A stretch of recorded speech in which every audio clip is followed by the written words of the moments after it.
Esta unidad quedó plasmada en el Frente Popular, la coalición de izquierdas formada ante las elecciones de 1936. Los anarquistas no entraron a formar parte del Frente Popular, pero apoyaron la campaña para la liberación de los presos políticos. En la derecha, Gil Robles lanzó una agresiva campaña electoral, presentándose como la última defensa ante una inminente revolución bolchevique. El Frente Popular obtuvo una ajustada victoria.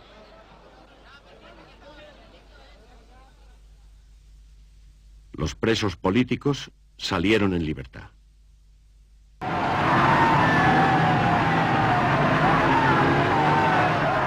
Barcelona se volcó a la calle para aclamar a su presidente liberado, Lluís Companys. Pero los socialistas se negaron a formar parte del nuevo gobierno y los políticos republicanos quedaron irremisiblemente atrapados entre el pánico de los conservadores y las nuevas esperanzas de la clase trabajadora. Las huelgas y las invasiones de tierras se multiplicaron. Los conflictos sociales y laborales amenazaban más que nunca el orden constitucional. 2 años antes, la izquierda se había negado a aceptar la victoria conservadora. Ahora era la derecha la que rechazaba el resultado del proceso democrático. Gil Robles había caído en desgracia. Las esperanzas conservadoras se centraban en un nuevo líder, José Calvo Sotelo. Pero para un número creciente de españoles, la polarización hacía imposible el diálogo político y el compromiso parlamentario. Tomás Garicano Goñi era un joven oficial conservador. Ahora, lo que nos hizo entrar en esto es la imposibilidad de salir de aquella situación. No fue posible la paz de Gil Robles, que es una verdad, a mi juicio, como un templo. Y hay otra cosa más dramática que casi sonroja a uno decirla, pero que nada de la verdad hay que decirla, es que en aquel momento no nos soportábamos los unos a los otros.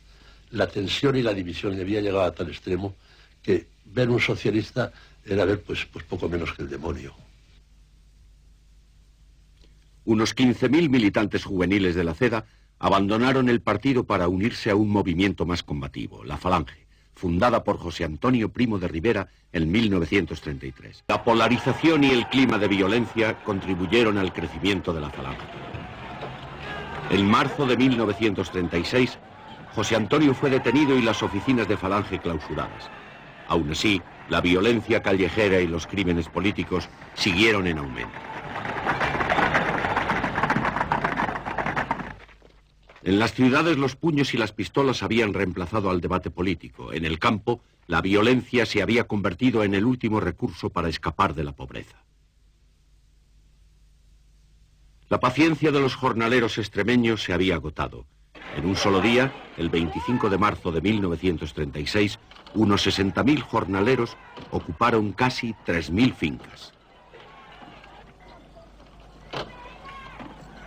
Los terratenientes ya no temían solo por sus posesiones, sino por sus vidas.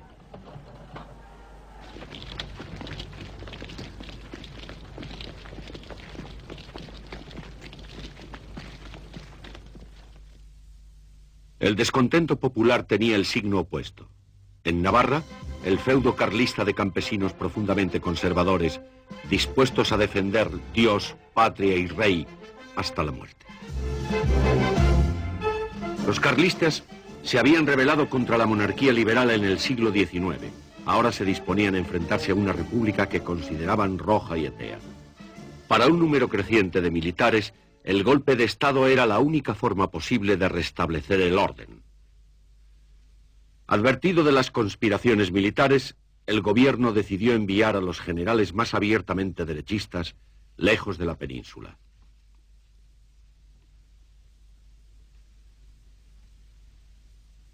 El general Franco fue enviado a las Islas Canarias. El general Mola fue únicamente trasladado a Pamplona, desde donde se convirtió en el director, el cerebro del complot. Inicialmente, Mola encontró resistencia entre algunos de los militares más influyentes. A Franco se le había asignado la dirección del levantamiento en Marruecos.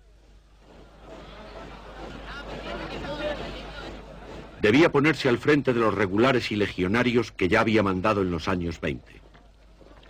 Pero Franco, como recuerda su cuñado Ramón Serrano Súñer, aún no se había decidido.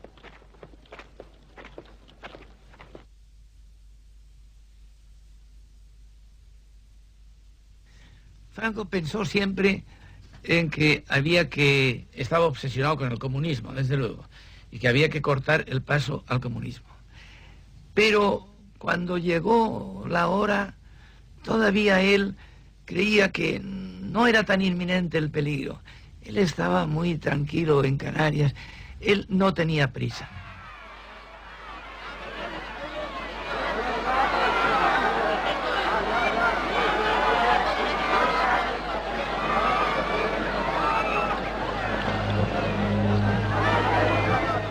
Primero de mayo de 1936. Las manifestaciones sindicales tenían por objeto demostrar a los enemigos de la República el poder de la izquierda.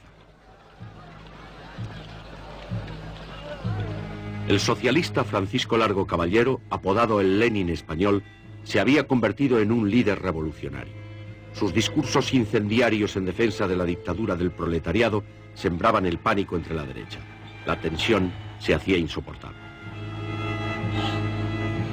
Durante esta manifestación cundió el rumor de que unas monjas habían dado a los niños caramelos envenenados.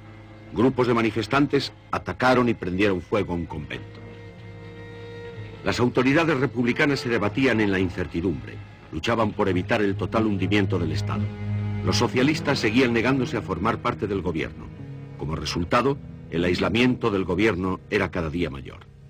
El 16 de junio, Calvo Sotelo se declaró partidario de un Estado fuerte e integrado que pusiera fin a las huelgas, a los sueldos de hambre y a la anarquía.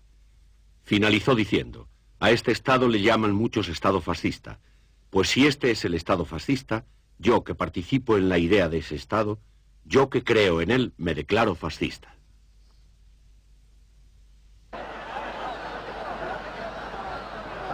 El 7 de julio de 1936, como cada año, se iniciaron las fiestas de San Fermín en Pamplona.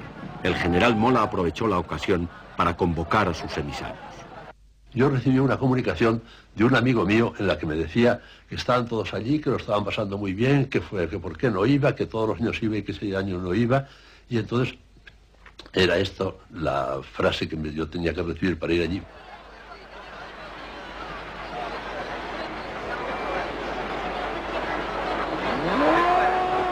Bajo el bullicio de las fiestas, Mola y sus colaboradores intentaban resolver sus últimos problemas.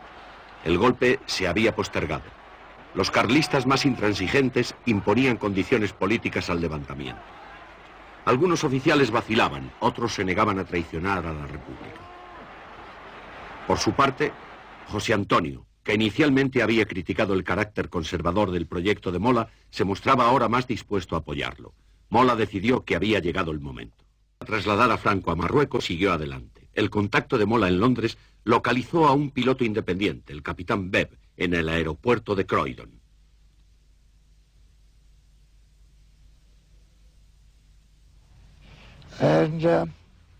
Me preguntó si estaba dispuesto a ir a las Islas Canarias para recoger a un cabecilla del RIF que iba a iniciar una rebelión en el Marruecos español.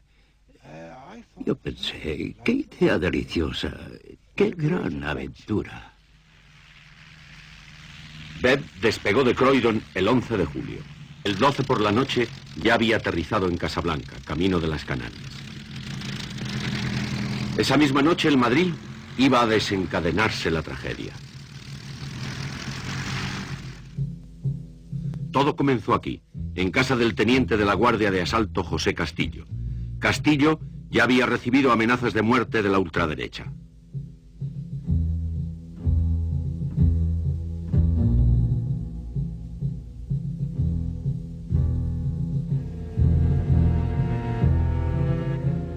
Eran casi las 9:30 de la noche cuando salió de su casa camino de la comisaría. Un paseo de 10 minutos.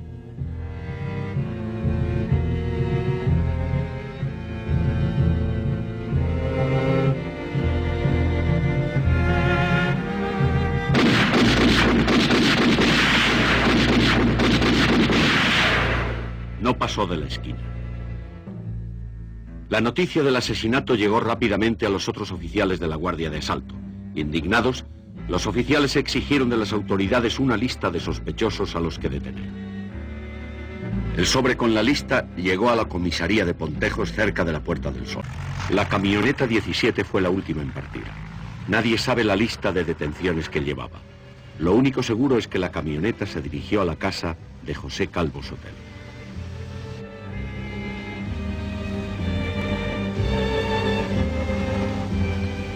Le pidieron que les acompañara a la comisaría.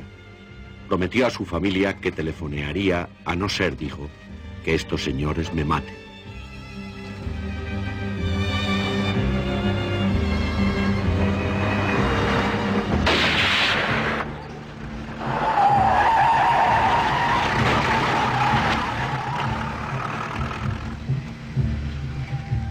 Su cadáver fue depositado en el cementerio. Las autoridades no habían ordenado su detención. Pero inevitablemente se culpó al gobierno de su muerte. Al fin y al cabo, Calvo Sotelo había sido asesinado bajo la custodia de la policía republicana. El asesinato provocó la indignación de los conservadores españoles y proporcionó a los oficiales golpistas gran apoyo popular en un momento decisivo.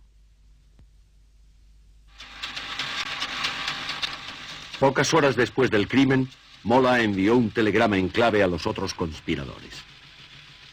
El pasado día 15 a las 4 de la mañana, Elena dio a luz un hermoso niño. El mensaje contenía la fecha, la hora y el lugar de la sublevación. El 18 de julio a las 17 horas en Marruecos. El gobierno sabía que el estallido podía producirse en cualquier momento, pero no adoptó las medidas necesarias para evitarlo.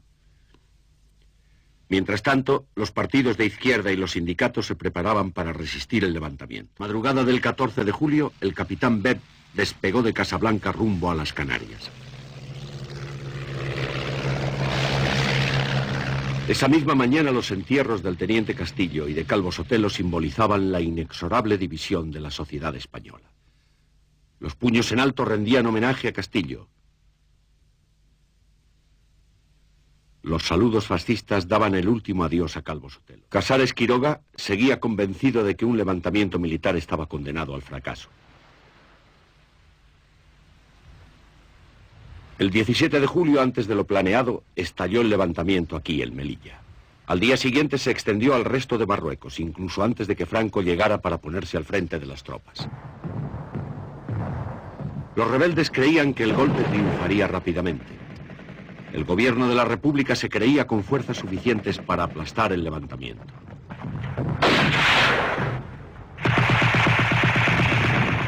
Ambos bandos estaban trágicamente equivocados.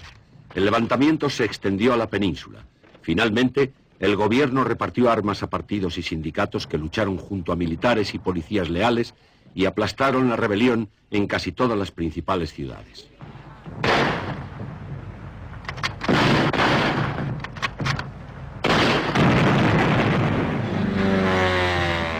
Ni los rebeldes ni la República tenían fuerzas suficientes para imponerse.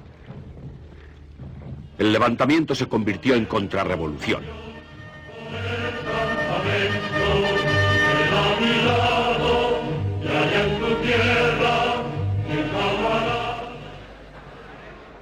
Frente a ella, los miles de obreros armados defendían una España no solamente republicana, sino revolucionaria. Ya no había forma de prevenir el conflicto que había de devastar España. Ya no podía haber pactos ni compromisos. Nada podía salvar a España de una guerra civil.